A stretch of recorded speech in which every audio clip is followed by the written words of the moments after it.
o maaari na kulang talaga yung amount of iron na kinakain nila.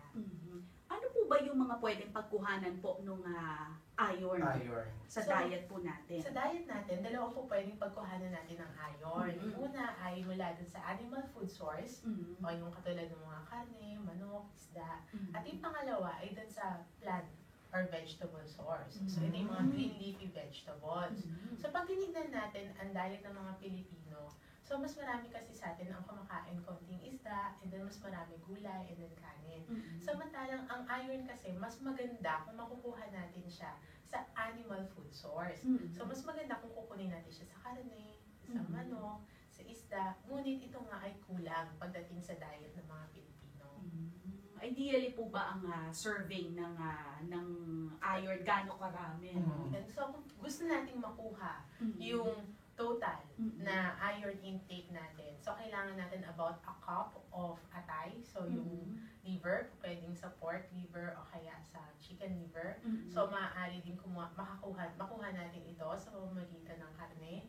So, mga about 2 to 3 servings ng karne, makukuha na natin yung iron source natin para sa buong araw. So, per day yan? Yes, per day yan. So, dapat ganun? Yes. So, dapat, ang mangyayari sa atin, meron tayong tinatawag na variety. So, iba-iba dapat ang pagkain natin sa araw-araw para hindi lang iron yung makuha natin, kundi yung other nutrients din. So, dahil ang iron, hindi lang naman siya nagagamit ng katawan na pure iron lang. So, makukuha siya at ma-absorb, magagamit ng katawan using other nutrients as well.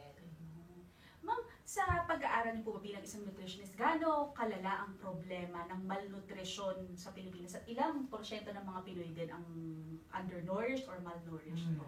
Napakadami ng mga Pilipino ang undernourished. So, meron kasi dalawang klase ng undernutrition. So, especially pagdating sa katawan natin, yung nakikita natin yung pumapayat.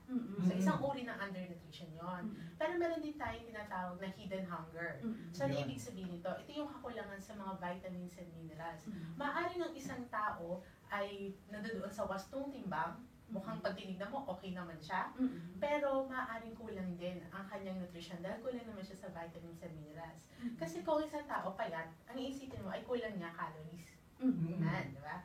Yun kita agad. Kulang sa kanin. Kulang sa total na pagkain, di ba? Pero itong tinatawag nating hidden hunger o yung kulang sa vitamins and minerals, maaaring kumakain siya. Ngunit ang problema ay yung kalidad ng kinakain niya. So maraming mga Pilipino ang may kinakain, ngunit ang kalidad ng kinakain nila, yun ang nagiging problema. So gaano ka-extensive o gaano karami ang deficient? So tulad na sinabi niyo kanina, about 70-90% of Filipinos are deficient when it comes now to vitamins and minerals. Ano-ano po yung mga vitamins and minerals na yun na kulang sa ating pagkain? So, maliban sa iron, meron din tayong vitamin A, meron tayong vitamin B1, B2,